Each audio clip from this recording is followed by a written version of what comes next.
lava. I don't know what beach that is. Pretty cool though. Oh, you see that plant? Yeah. It's like a tiny little... There's 3 of them, 4 of them. Look at that, 4 of them. Oh, wow. Yeah, they see him too. Yeah, that's what I was thinking, military.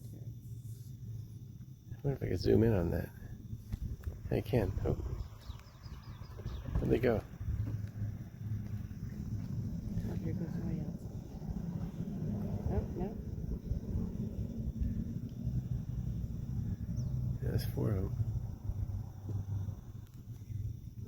Is it military? I gotta zoom back a little like.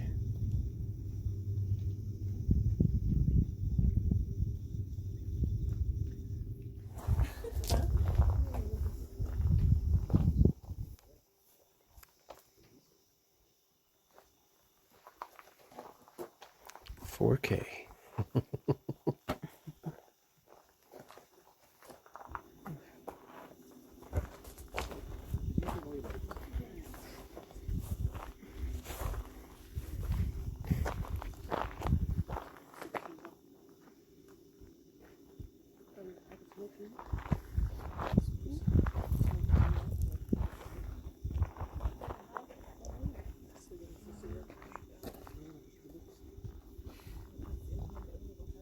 So just walk slowly, there's no rush. We want to just save our energy and our breath for when we get up there. We don't want to approach the hives with like heavy heart, beating heart, because the bees can sense that and might take it as aggression. So there's no rush to get up there. When we get up there, I'm going to point to the ground, just tell y'all where to stand. So you guys can just form a little semicircle. And then I'm going to start to open the hive. And then once I get the hive open, I'll bring over the first frame so y'all can take a look. So when I first open the hive, there's going to be a little bit more activity, more bees in the air, but they do settle back down a little bit. If you're ever uncomfortable, just walk away from the hive. The further away you are from the hive, the less bees are going to be up in your space.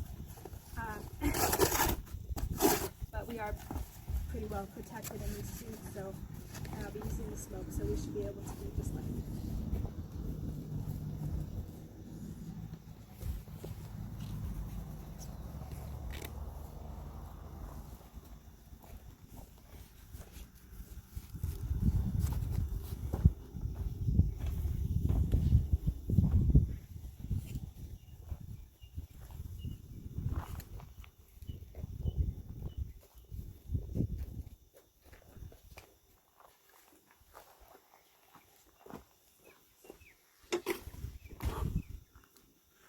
Continue to zip up your... oh, thank you. And gloves.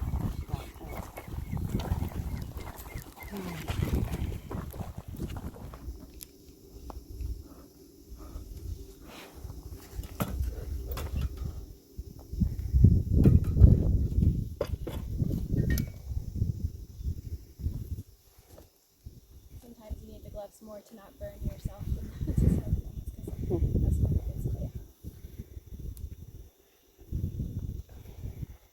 So how tall do you usually stack? 3 at most. These are all going to be starting to grow more since we're just coming out of a very long drought. So a lot of them are on the 1 or 2, but 3 at most.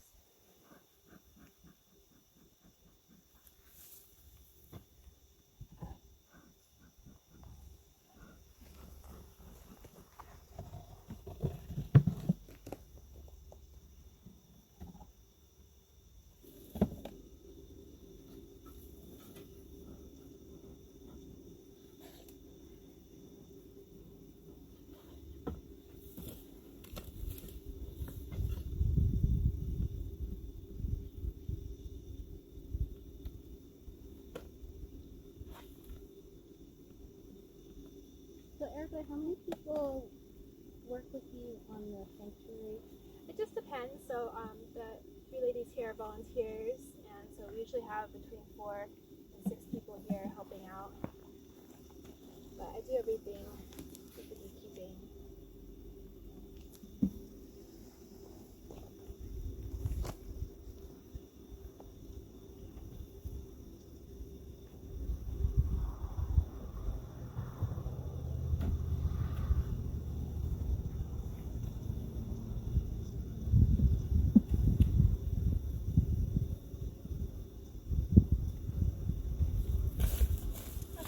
normally I pull out one frame, but I'm going to pull out two.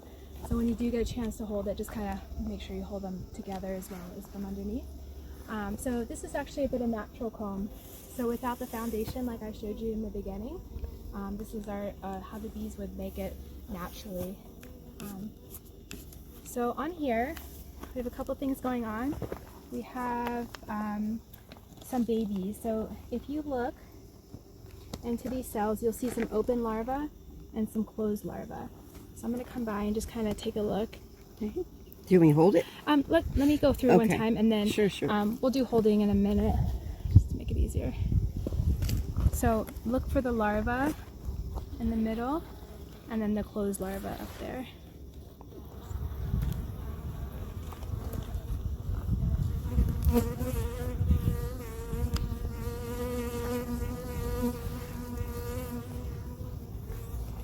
Look in this area.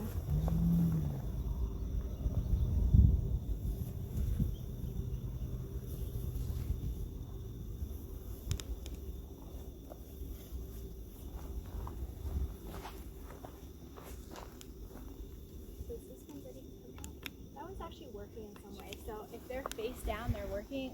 They actually are going face down. So she could be processing honey in there. She could be tending to an egg if there was one in there. And these ones that like a little bubble are ready to. Yeah, they're more mature. So if you look right in there, there's some larvae that are open.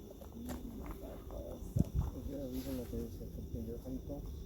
Yeah, so these could potentially be drones, which are the male bees. So the males have like a larger capping on top. But it could also just be that they came in from a shallow honeycomb anyway. So if you look up on this is where we have our pollen. So there's no honey on this frame that I see at the moment, but there's a bunch of pollen. So if you look up here, this is our pollen up in there. And these are all worker bees, so far I'm only seeing females. Sounds cool. That's awesome. So we're just looking at the pollen in this area.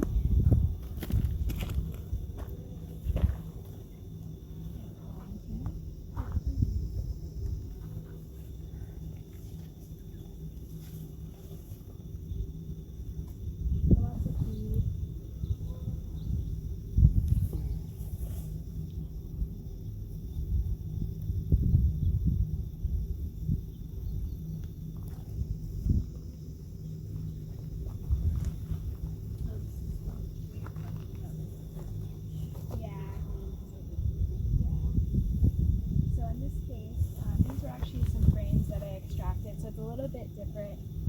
These were built on their own, and so I took these from a compost bin that someone had called me because they had bees inside their compost bin. And so I took the natural comb and I put it in these frames. So it's very beautiful. It's just a little different than the other types How of do they frames. stick to? Do they? They just use the wax. Okay. Yeah. The wax is just so they actually when I put the frames in the honeycomb in these frames, I had these rubber bands to secure them for them to stay.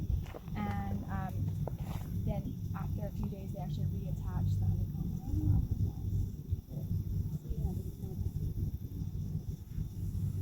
Will they eventually fill that all in? Yes. How long do you think that would take to fill in? About 6 months. There's a little, when you get to look close, there's a little beetle right here. This is an unfortunate pest for the hive. Would you be comfortable holding that? Sure. Okay. Hold Like a little this? support on the bottom and on the side. Let yeah. go yet? Yeah. So I just caught this beetle. I'm trying to kill it, but the beetle is a pest for the hive. So if you guys see this beetle on me, then I'm gonna hold it and I'll film you. Beetle is a pest for the hive, and it will actually consume the hive. Really? That little thing? Yeah. So when we see it, So that eats the wax? it does. It actually worse than the beetles itself. It lays Back up a little. baby larvae, and the larvae go through the wax and Okay. yeah. Okay. Nice, your phone. Will the bees like catch that? Let me get a photo of you guys.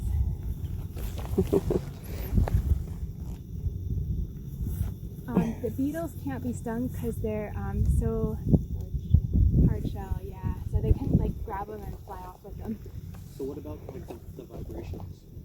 Like swarming them, you've seen the video. Yeah, but like yeah. will they pull the wasps off because of the heat and everything? Yeah, they don't do that here yet. So I heard that wasp that behavior has made it to the US yet. They haven't figured it out yet. We're doing the videos though. Oh, yeah. Oh, I think you told me that. And then you two together. Yes, or with Pamela. Yeah, Like the volunteers. Yeah. Let me get you two some help. Honey. Got it. And then if you want to hold it. Do you wanna-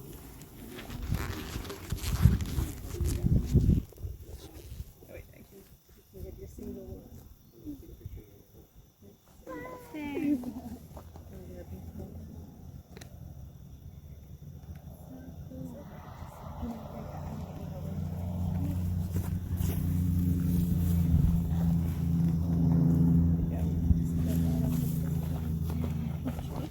So you can see how like the bees are actually quite calm. Yes. They're like trying to get us. So most of the bees on that frame are younger and they haven't aged to the role of defending the hive. Yes. So they're just kind of doing their thing and not even knowing that there's intrusion on the hive. The ones flying are a little bit more on the guards.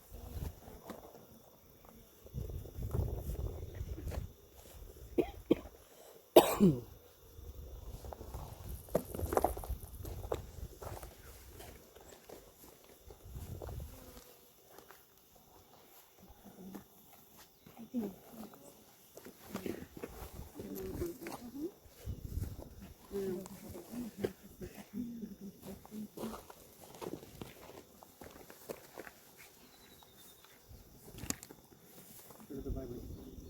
The bugs. Look at me all the time.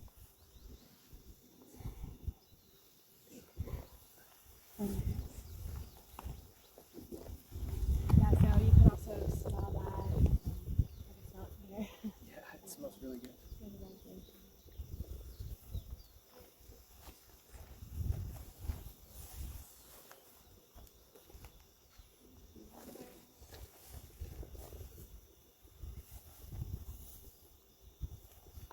So since that's natural, is that why it's a little bit like thicker and it goes kind of into the food a little bit? Yeah. However, when I put it in there, they were already touching, so I just kept going with it. If it had the foundation, it would have been a little more soft. It's just kind of a special piece. Is there a specific reason why it's so dark brown? Yeah, so basically, this would be part of the brood or the babies, and they reuse the wax over and over again. So over time, just like with waste and things, it just kind of gets dirty. But they tend to use fresh cappings for honey, so it's brighter. Okay, and the bright yellow ones, you can see that it's like freshly made Yeah. and new. Newer, Okay. yeah, and it's on the outside, so it'd be more. How about all three of you?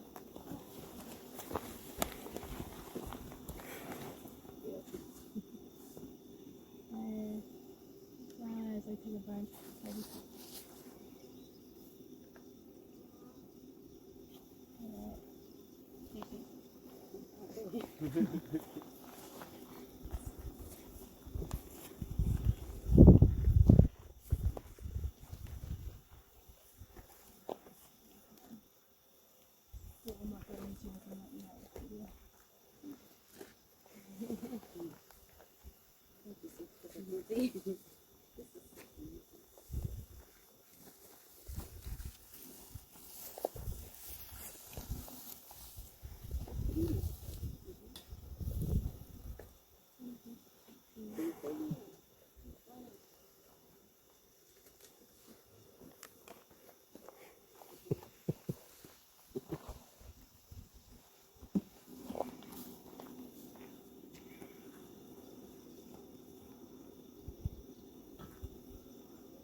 Is there a queen in every one of these? It's a queen, one queen per stack. Okay.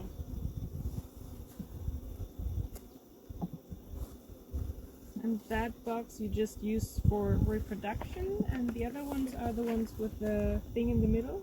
Exactly. Okay. Honey's the other one. I was checking to see if there's any more beetles. I only saw that one, which is a good sign because if you see about 15, then you're in trouble.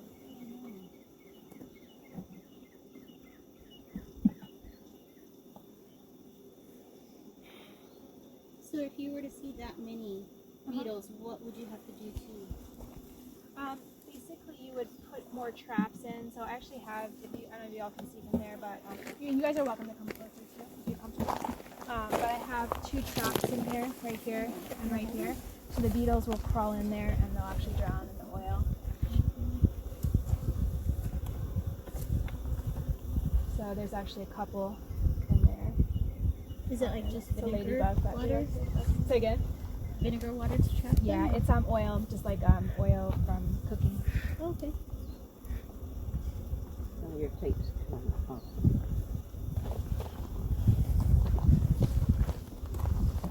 Tell us again what that, like we used to paste that's on the top of the Right here? glass. Yeah. Yeah, so that's the propolis. Propolis. Yeah, Okay. so used to seal and repair the hive that's why we use the hive tool, because those frames are literally stuck together.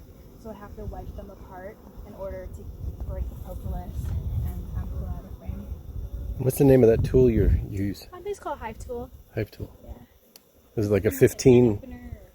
You could do this 15 like a multi-tool? Yeah, kind of. Yeah, but I only use this part.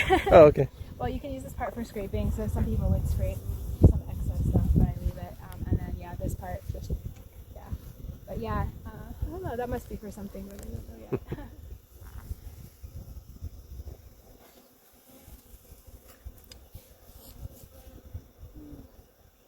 So feel free to keep passing it around and make sure everyone has as much time as you want. And just look. That's okay. No, it's fine. I'm just saying, like, if there's no rush, I'm telling everyone there's no rush, and take as much time as you'd like, and then we'll head down. Yeah. So Erica, what do you do with the excess propolis? Propolis, you can make tinctures out of it. It's like a health food supplement, so you can use it to cure sore throat, strep throat. You would extract it with alcohol and put it in with like lemon and water, make a tea out of it if you're having cold. So drinking alcohol, not like rubbing alcohol. Yeah, it would be like the highest proof you can get, like very high proof alcohol, Nice. like grain alcohol.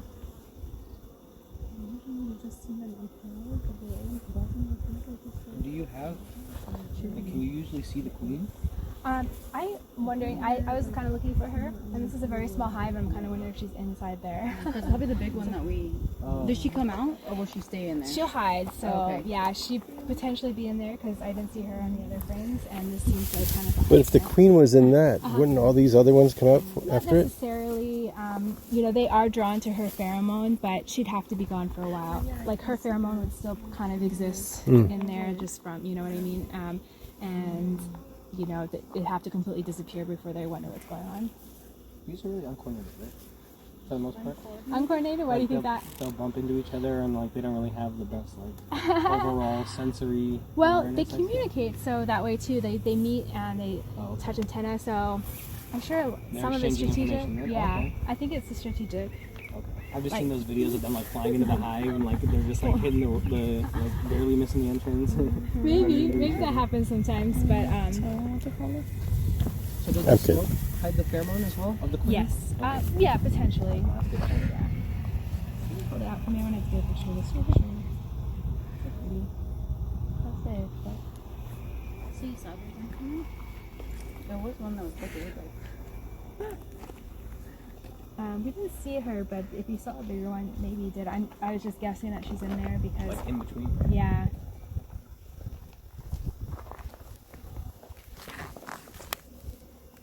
So, what were to happen if they were to realize that their queen is not in the box? They would start to raise a new queen. So if we were to accidentally leave her out and kill her or something like that, and that pheromone didn't return to the hive, they would start to raise a new one. So they would take an egg that she's previously laid and put it into that cell that's on top. Yeah. Okay. And then say if you were to just like take this one and walk further for like an hour or two, would they start to follow, or would they notice that like the queen Not- is just gone? Yeah, they would just think of her as being gone. I would think, like, Okay. So what would happen if you reintroduce a queen that already has? they Or would like, fight. okay. Yeah, so the queens would fight. So what's kind of interesting is that when they do raise a queen to replace one that's died, they don't just create one, they create multiple in case something happens. Okay. So there could be potentially 5 queens on their way. Okay. And so the first queen that is born is the queen of the hive, and she actually does kill the other queens. Okay. So that's kind of the sad part of it, but all the effort to raise a queen and some die. But what cool, as a beekeeper, we can actually find those queen cells and Yeah. take them and remove them, put them in another box, and then now we can actually create a situation where we are Have like a saving whole new some- hive Yeah. eventually. Yeah. Okay. That's cool.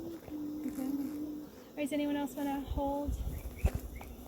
Do you use that queen bee clip? I don't know if you've seen the videos Yeah. of those. Okay. So there's not too much need for it except for when you are extracting. So if you go on my Instagram, you actually see me using it on this extraction that I did. So it's important when you extract the bees from somewhere else that you find the queen, because yeah, they won't leave if the queen doesn't leave. Okay. So if you take the queen, it's usually a couple-hour process where you clip the queen over a box, and yeah, they will follow her because they're right there, and over time they'll figure it out. But if I took this and ran down the street, they probably wouldn't figure it out. Okay. But as long as it's close enough to where they can still kind of like sense or smell Yeah, the queen. exactly.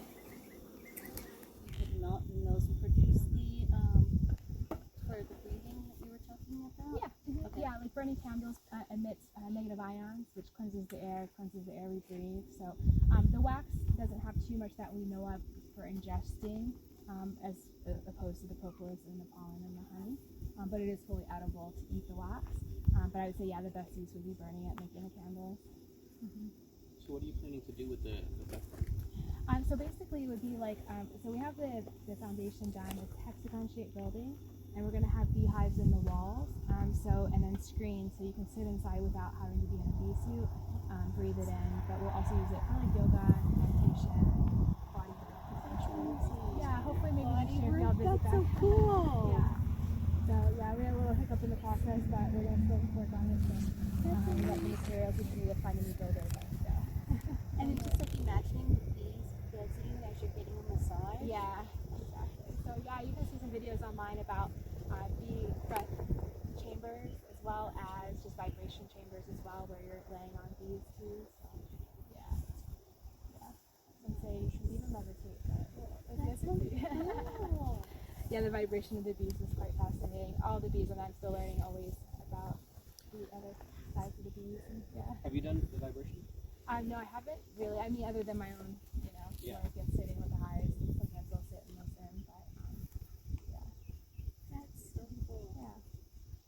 So I was gonna say, the bees are getting more and more endangered. Is that because of the climate change? Because like we're speeding up the process of spring or the summer. Yeah, it's a huge number of factors. So there's something called colony collapse disorder, which you may have heard of, which happened probably about 8 years ago. It was actually right before I got into beekeeping.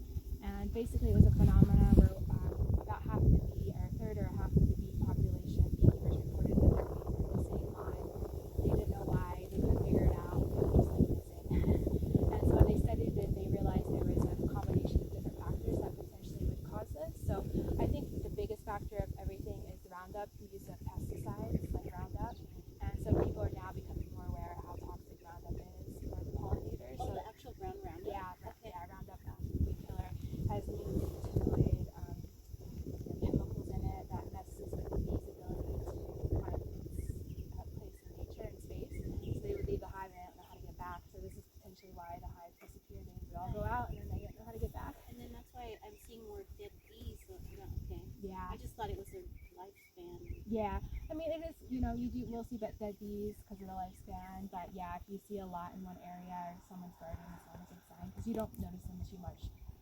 But not only Roundup, but then they said, well, cell towers might have an impact as well. Which ones? Cell phone towers. Oh. The cell phone towers, really? Yeah. And monocropping is a big deal. So they only have one food source and maybe not a very healthy one. And so you may have heard of like the almond pollination in California. So basically, because they grow almonds in California, but it's only about 3 or 4 months out of the year, and the rest of the year is completely desert, there's nothing available. So they can't sustain a beehive there year round. So what they do instead is they truck bees from around the country, from the southern states, and they bring them by semi-truck to the almond fields for a couple weeks, and they let them all free and they pollinate.